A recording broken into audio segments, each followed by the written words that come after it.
seus, não esquecendo de pôr seu copinho de água, para que ele seja fluidificado e para tomar no final do Evangelho. Porque Deus, Ele está conosco o tempo todo. Jesus, Ele está conosco o tempo todo. E as suas energias, elas vão entrelaçando. Cada um que vai entrando, ela vai entrelaçando em vossos lares. E cada um que pensar nos seus entes queridos, sejam encarnados ou desencarnados, todos recebem essa energia maravilhosa, esse amor, que essa energia ela siga cheia de amor, de paz, harmonia e luz em todos os lares, em todos os corações. E nesse momento eu vou passar a palavra à nossa querida amiga Glaci para que ela possa fazer a leitura do nosso exórdio da noite de hoje. Seja muito bem-vinda, minha querida. Boa noite novamente, que sejam todos bem-vindos, que a paz do nosso Senhor Jesus esteja dentro do coração de cada um de nós, encarnados e desencarnados. Então, Pão Nosso, livro Pão Nosso, psicografado por Francisco Cândido Xavier, ditado pelo Espírito de Emmanuel, que nos diz assim: a recomendação de Paulo aos Coríntios deve ser lembrada e aplicada em qualquer tempo nos serviços de ascensão religiosa do mundo. É indispensável evitar a idolatria em todas as circunstâncias. Suas manifestações sempre representarem os sérios perigos para a vida espiritual. As crenças antigas permanecem repletas de cultos exteriores e de ídolos mortos. O Consolador, enviado ao mundo na venerável missão espiritista, vigiará contra esse venenoso processo de paralisia da alma. Aqui e acolá surgem pruridos de adoração que se faz imprescindível combater. Não mais imagens dos círculos humanos, nem instrumentos físicos supostamente santificados pelas cerimônias convencionais, mas entidades amigas e médios terrenos que a inconsciência alheia vai entronizando inadvertidamente no altar frágil de honrarias fantasiosas. É necessário conhecer que aí temos um perigo sutil, através do qual inúmeros trabalhadores têm resvelado para o despenhadeiro da inutilidade. As homenagens inoportunas costumam perverter os médios dedicados e inexperientes, além de criarem certas atmosferas de incompreensão que impede a exteriorização espontânea dos verdadeiros amigos do bem no plano espiritual. Ninguém se esqueça da condição de aperfeiçoamento relativo dos mensageiros desencarnados que se comunicam e do quadro de necessidades imediatas, da vida dos medianeiros humanos. Combatamos os ídolos falsos que ameaçam o espiritismo cristão. Utilize cada discípulo os amplos recursos da lei de cooperação. Atire-se ao esforço próprio com sincero devotamento à tarefa e lembremos-nos todos de que, no apostolado do Mestre Divino, o amor e a fidelidade a Deus constituíram o tema central. Eu não li a primeira partezinha que diz assim, engraçado que eu não li essa parte. Não vos façais, pois, idólatras, disse Paulo, está lá no 1 Coríntios 10, 7, quer dizer, para a gente não adorar a qualquer coisa, a qualquer imagem, mas adorar a um Deus que nos cuida, que nos ama, um Deus que faz a diferença, é um Pai que ampara, um Pai que não nos deixa, que não nos abandona em momento nenhum. Muitas vezes nós achamos que no momentos das dificuldades, no momentos das aflições, estamos sós. E Deus nunca deixou um ser, seja aquele que seja mais perigoso, para ele é um filho que ainda está a caminho da aprendizagem. Para ele ainda está a caminho que um dia todos seremos celestes. Então, que Jesus continue a nos a fornecer toda essa bagagem, toda essa determinação, toda essa potência de fé, determinação e muita vontade de vencer os obstáculos do dia a dia. E eu volto a palavra a você, minha amiga Doralice. Muito obrigada, Aglaci. Nesse momento, eu passo a palavra ao Gilson para que ele possa fazer a nossa oração de abertura do nosso Evangelho. Seja muito bem-vindo, meu querido amigo. Mais uma vez, boa noite a todos, paz e luz para todos nós. Vamos só agradecer pelo dia de hoje e pedir ao Pai que o amanhã seja melhor do que hoje. Hoje vamos fazer a oração nossa de Francisco Cândido Xavier pelo Espírito Emmanuel.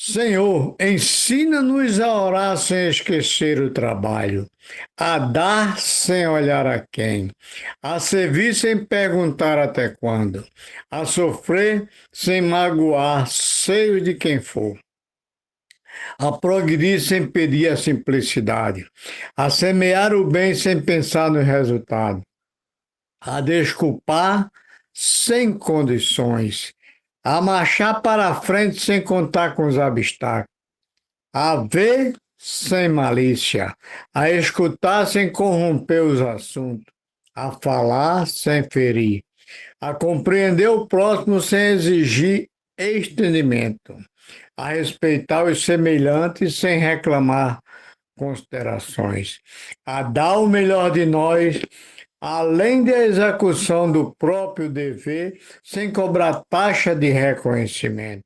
Senhor, fortalece em nós a paciência para a dificuldade dos outros, assim como precisamos da paciência dos outros para as nossas dificuldades. Ajuda-nos para que ninguém façamos aquilo que não desejamos para nós. Auxilia-nos, sobretudo, a reconhecer que a nossa felicidade mais alta será, invariavelmente, aquela que cumpre aos desígnios, onde e como queira, hoje, agora e sempre, que assim seja. Pai amado, recebe esta humilde prece, transformando em bálsamo e consolador para todos nós, encarnados, desencarnados, amigos e inimigos, para que possamos ter o Evangelho na noite de hoje com muita paz, muita perseverança e muita alegria no coração de todos nós. Que assim seja, eu passo a palavra a Dora. Obrigada, Gilson. Cada um não se esqueça da sua aguinha para tomar no final. Nesse momento, eu peço a permissão do nosso Deus Pai Todo-Poderoso, do nosso Mestre amado Jesus, nosso irmão maior, nossa mãe Maria de Nazaré, Doutor Bezerra, João Cecílio e todas as suas legiões de trabalhadores da luz, para passar a palavra à nossa querida Margot, para a leitura e explanação do nosso Evangelho da noite de hoje. Seja muito bem-vinda, minha querida. Muito obrigada, Dora. Boa noite a todos. Que Deus nos abençoe, que olhe para nós nesse momento desse Evangelho, nos nossos lares, estendendo sua visão a todos aqueles que moram em nossas casas e aqueles que moram em nossos corações também. Vamos ao nosso Evangelho de hoje. Evangelho segundo o Espiritismo, não vim destruir a lei, é o capítulo 1, e nós vamos falar sobre o item 3 e 4. Eu vou a eles. O Cristo. Jesus não veio destruir a lei, isto é, a lei de Deus veio cumpri-la, isto é, desenvolvê-la, dar-lhe o verdadeiro sentido e adaptá-la ao grau de adiantamento dos homens. Por isso é que se depara nessa lei o princípio dos deveres para com Deus e para com o próximo, base da doutrina. Quanto às leis de Moisés, propriamente ditas, ele, ao contrário, as modificou profundamente, quer na substância, quer na forma. Combatendo constantemente o abuso das práticas exteriores e as falsas interpretações, por mais radical reforma, não podia fazê-la passar do que as reduzindo a uma única prescrição. Amar a Deus acima de todas as coisas e ao próximo como a si mesmo, e acrescentando, aí estão todos os profetas. Por essas palavras, o céu e a terra não passarão, sem que tudo esteja cumprido até o último jota.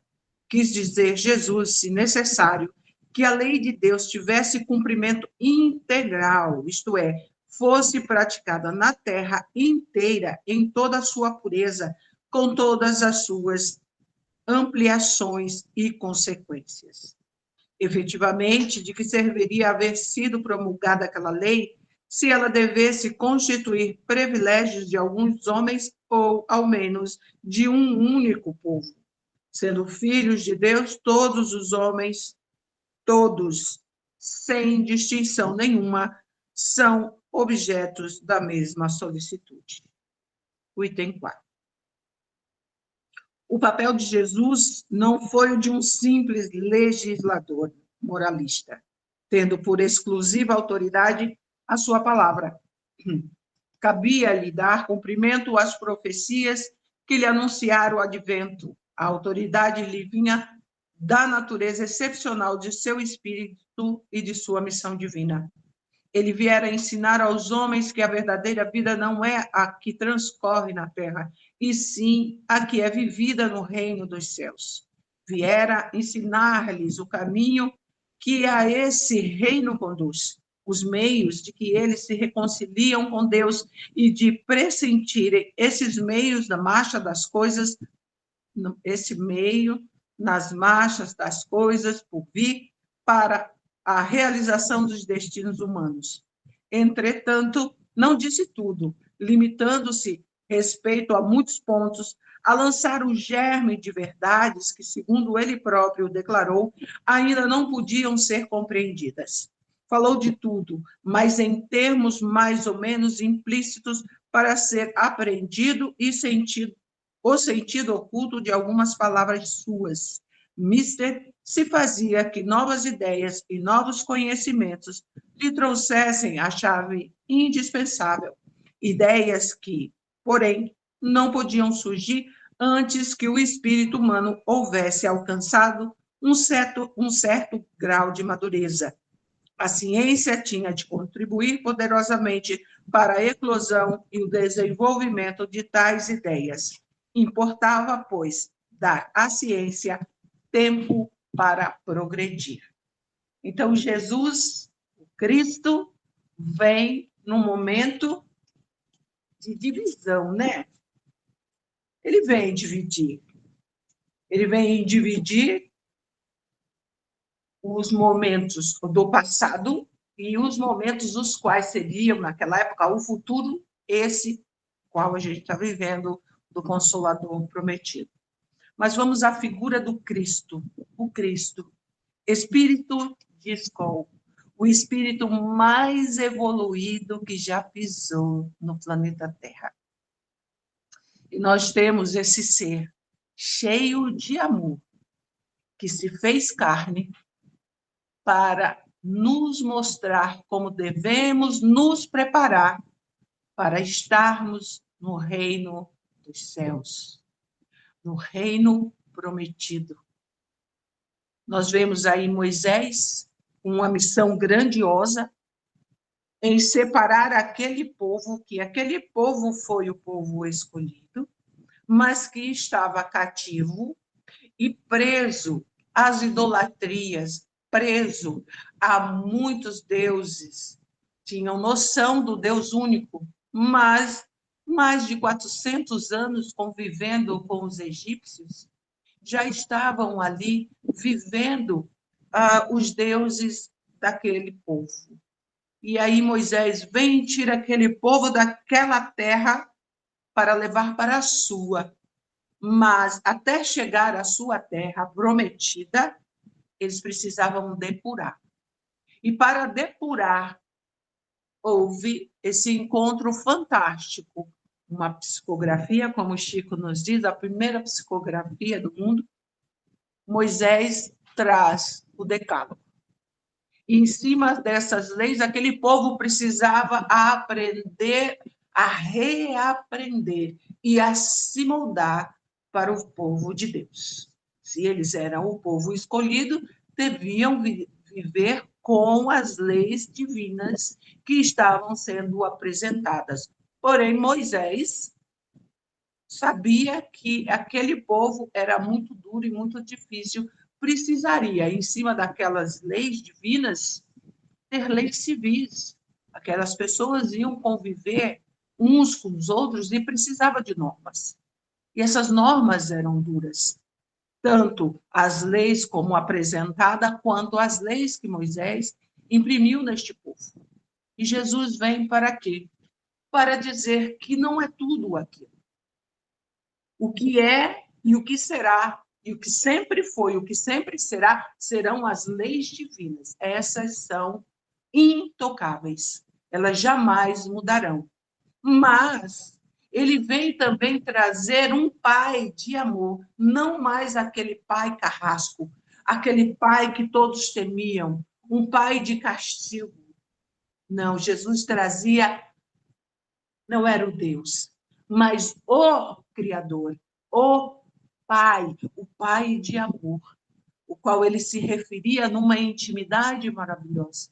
O meu Pai, o vosso Pai, o nosso Pai. No entanto, que a oração que ele nos traz, a primeira frase é Pai nosso, nosso de todos nós, sem distinção. E Jesus vem diante daquelas leis todas dizer e transformar em duas, apenas duas.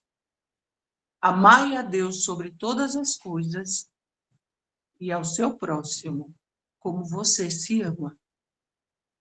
O ideal é que a gente ame ao próximo como Jesus nos ama. Mas como é difícil já a gente amar o próximo como a gente se ama, né? Ficou nessa daí e a gente traz até os dias de hoje um amor que a gente não conhece ainda. Então, a gente coloca essa palavra de amor como respeito. Você respeita quem ama. Então, Jesus, quando traz essas duas leis, né, ele renova, ele transforma e desagrada. Desagrada àqueles os quais se aproveitam, se oportunizam das leis de Moisés, porque eles se acham os escolhidos. E Jesus, com essas duas frases, com esses dois itens primordiais para todos nós, ele quebra essa distância de quem é sacerdote e de quem está lá na ponta, lá embaixo, na base dessa pirâmide. Aquele que está na ponta da pirâmide tem que descer e conviver e saber e amar, lembrar que ele poderia estar vivendo aquela situação e não se achar um privilegiado no reino de Deus.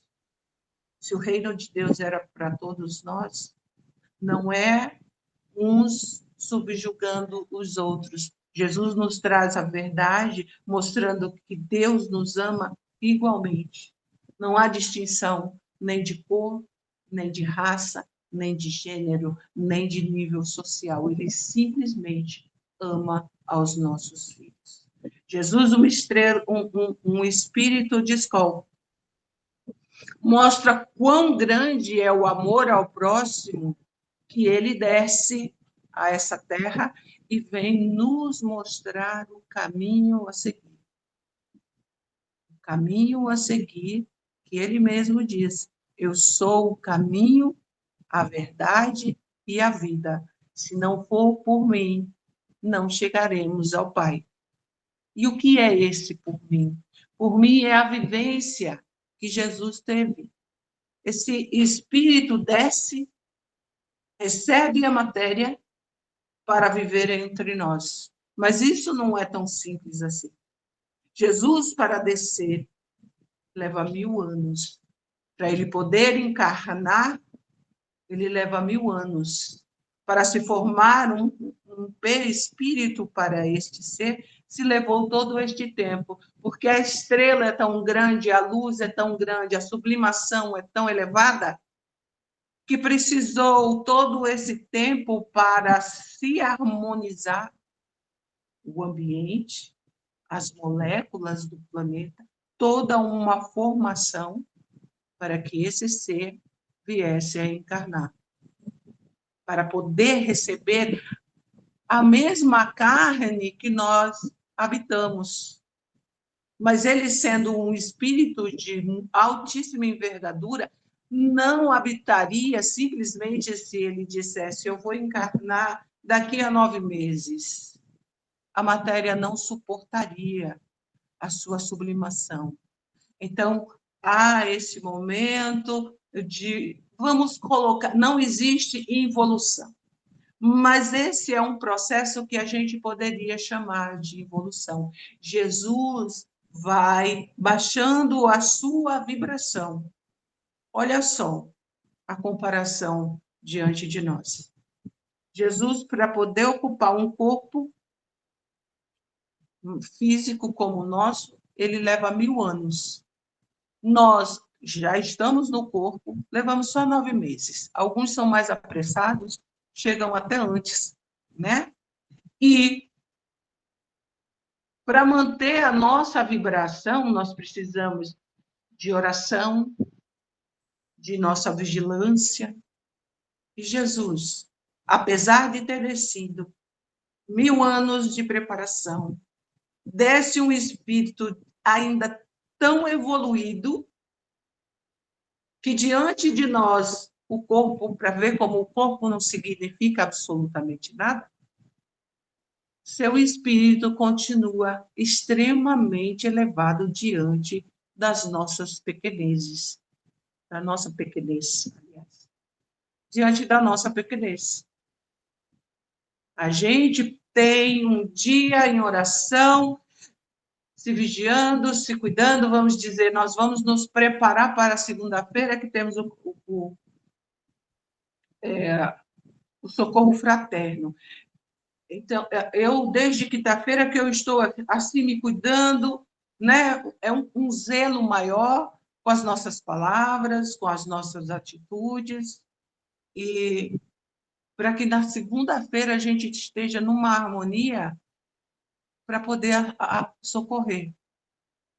Mas, se houver um acidente, algo, vamos dizer que eu caia, escorregue aqui, eu posso me deixar envolver pela situação e de imediato, em questão de segundos, o trabalho que está sendo feito há 2 dias, em questão de segundos eu posso quebrar toda essa harmonia. E Jesus, mesmo vivendo naquele momento onde as pessoas o questionavam, o aliciavam para que ele caísse no erro, para que ele falasse alguma bobagem, para que ele fosse de encontro ao Sinédrio, de que ele fosse de encontro a César, né, ao Império Romano, e ele sempre tirava com amor. Quantas armadilhas, quantos questionamentos. O ensinamento do mestre foi esse: amar, perdoar, paciência, resignar, respeitar o outro e aceitá-lo como é. Jesus lidou ali, nós sabemos que não foram só 12 apóstolos, foram 500 e algum, entre todos esses 500 e alguns, 12 foram escolhidos. E cada um com a sua personalidade, Jesus soube lidar cada personalidade daquela. Amando, entendendo, aceitando e auxiliando.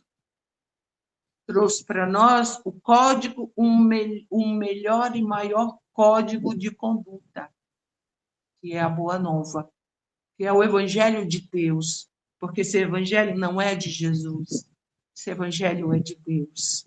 Então, ele traz para nós esse Evangelho, ele vive, ele é o Evangelho vivo. E essa é a forma que ele se apresenta. Se a gente for analisar o passado, mas um passado de 5 bilhões de anos, que é o que o nosso planeta tem, antes disso, Jesus já era Jesus, né? O Cristo já tinha essas atitudes. Nós lemos em A Caminho da Luz e em Edgar Armand, Exilados de Capela, o comportamento de Jesus diante dos degredados. O que ele diz ali? Ele diz que não abandonará nenhum daqueles filhos de Deus, que habitaremos, eu digo habitaremos porque eu tenho uma certeza quase plena de que eu não sou desse planeta, que eu vim de lá mesmo, e ainda batendo cabeça por aqui. Então, vimos de um planeta onde o Cristo nos recebe e diz: vocês vão sair daqui e vão habitar um outro orbe, mas não estarão só.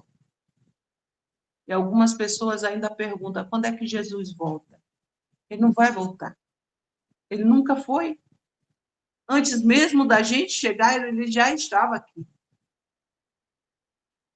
Veio para cá, formou este planeta com outros tantos espíritos construtores, e quando é chegado o nosso momento, ele faz o quê? Ele nos envia aos poucos. Passamos por situações difíceis, né? Uma terra onde a gente não sabe com o que lidar, como sobreviver, até descobrir caverna, descobrir fogo e poder viver em grupo. E ele ali, trabalhando com a gente o tempo inteiro, nunca desistiu de nós. Quando vem o momento dele encarnar, ele já estava com a gente, mas ele quis. E isso se chama amor ao próximo. Ele ama tanto a Deus que ele disse: Pai, eu irei ter com eles. Porque Jesus diz que nessas duas leis estão contidos até os profetas. Porque os profetas orientaram, trouxeram também muitas orientações, mas o povo se negou. Trouxeram as informações de que o Cristo viria, de como seria e de como agiríamos com ele aqui. E não foi errado uma única vírgula, um único ponto. Em Isaías e em Malaquias nós vemos tudo o que há de acontecer naquele previsto para o futuro, da vinda do Cristo, a sua missão e o que ele faria pela humanidade. Mas o que a humanidade faria com ele e não por ele. E foi feito. Mas nem por isso, por saber que a nossa índole ainda era muito má, muito cruel, muito egoísta, muito arrogante, ele disse: eu vou. E veio e ensinou. E deixou para nós essa maravilha. Agora, é uma questão muito particular de cada um. Quando é que eu volto para casa? Porque os nossos irmãos de Capela, de Sírios, de Andrômeda, que vieram para cá, a grande maioria já voltou para casa. E nós? Doutor Bezerra já disse que só volta para casa quando todos os seus irmãos não sofrerem mais. Será que nós também nos compadecemos desse amor de doutor Bezerra para conosco? Ah, doutor Bezerra está aí, ele nos ama, vai ficar com a gente, vai ficar comigo até eu sofrer. Mas quando eu vou parar de sofrer, não é ninguém que me faz sofrer, sou eu que me coloco na situação do sofrimento. Sou eu que nego a caminhar na luz e andar pelas trevas e viver em dor. Isso não é mais ignorância para nós.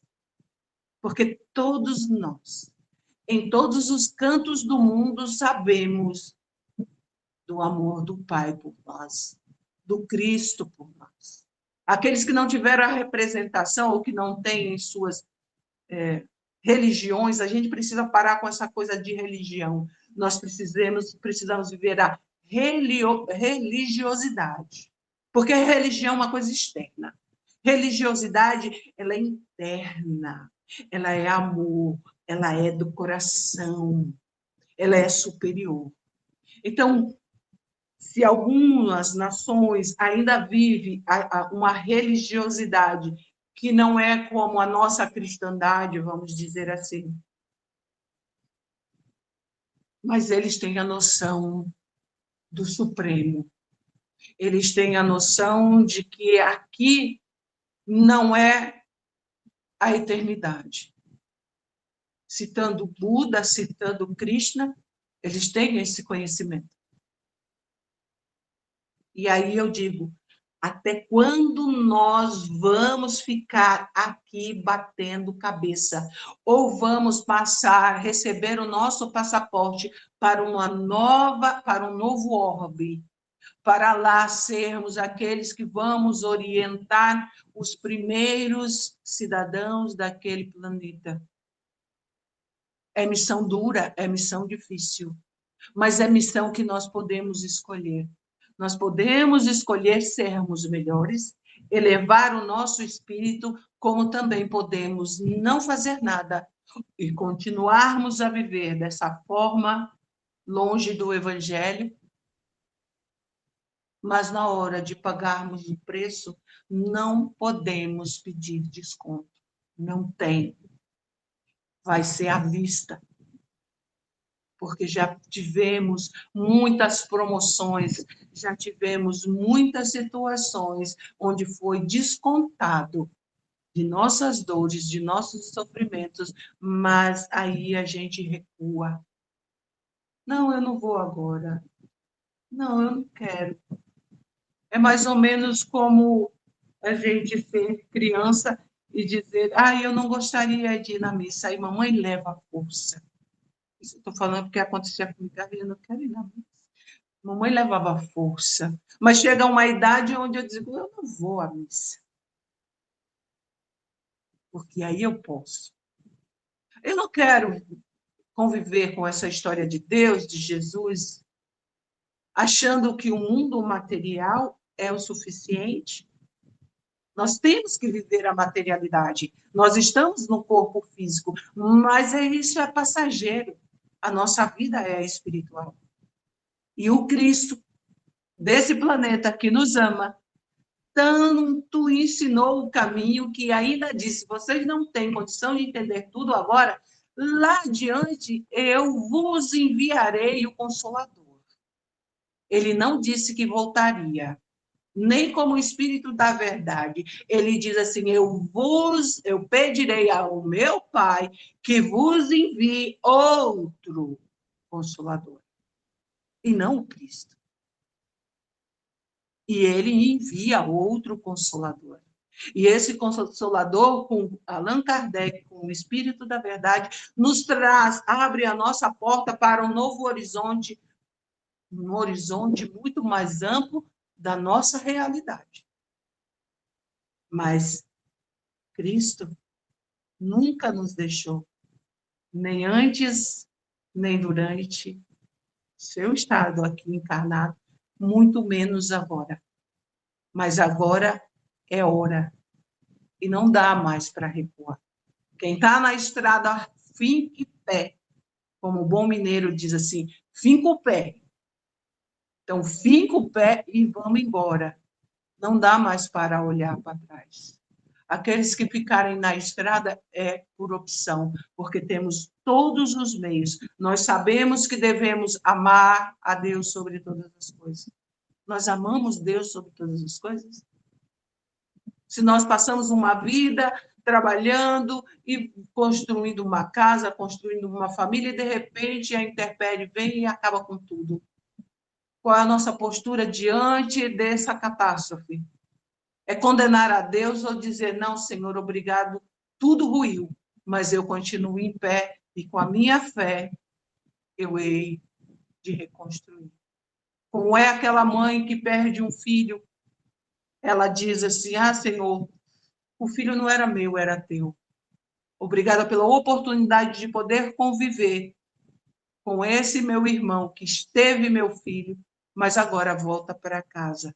Graças vos dou pelo tempo que ele precisou e eu pude compartilhar com ele esta experiência e ajudá-lo na sua evolução. Será que nós fazemos isso ou dizemos o Senhor não é Deus? O Senhor não é Pai? Cadê o amor a Deus? Cadê a compreensão? Cadê a nossa humildade diante do Supremo Senhor de todas as coisas? Então, Jesus veio nos ensinar, o próprio Mestre foi filho de alguém que amou e ama hoje, desesperadamente, esse ser que se chamou Maria, e aqui esteve,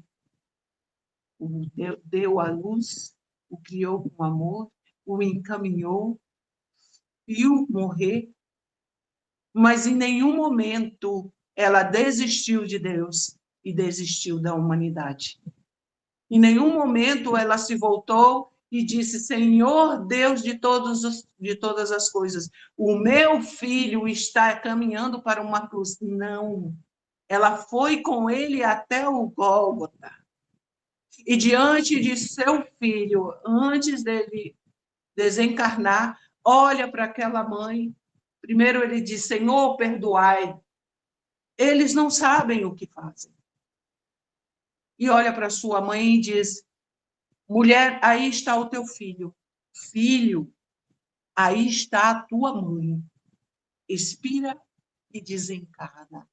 O que essa mulher faz? Se ajoelha diante daquela cruz, diante dos pés de seu filho, porque era filho, e diz, estou aqui. Ela repete o que ela falou quando ia conceber em Jesus.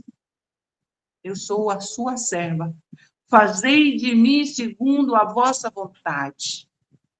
E em nenhum momento essa mulher recuou. Sofreu a perda do seu filho da forma mais cruel que já existiu. Mas em nenhum momento ela se colocou contra. Até o seu último dia, onde o nosso Cristo amado veio recolhê-la e fazer dela, além já de nossa mãe, a mãe do mundo, como o Cristo do mundo ele é. Então é isso, meus irmãos, que nós temos para hoje. Tinha muito mais, mas nós temos um horário a cumprir.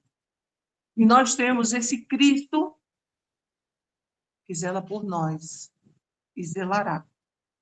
Cabe a nós querer zelar por nós, pelo nosso próximo, como Jesus faz e fará por todos os dias de nossas vidas, seja encarnado e após a nossa encarnação. Então, vamos nos concentrar para uma prece, para que a gente possa, nesse sábado, em harmonia com nosso Cristo, com nosso Senhor Jesus, com nossa Mãe Maria Santíssima, nos fortalecermos neste amor divino, trazendo para nós, Senhor, e, Senhora, a vossa graça. A graça de viver. A graça de conhecer o seu amor, de conhecer a sua misericórdia e nos envolver. A gente diz e repete as vossas palavras, dizendo: Pai nosso, que estás no céu, santificado seja, Pai, o vosso nome.